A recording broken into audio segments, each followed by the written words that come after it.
Skuteri bor do'stlar.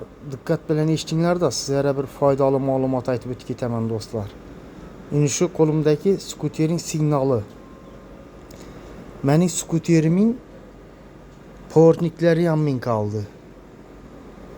Keyin bir hafta bunun relasini izledim do'stlar. Nerede ekanda bir hafta tapib olmayurdim. Hozir Xudoga shukr yine portniklari ham turibdi yine do'stlar.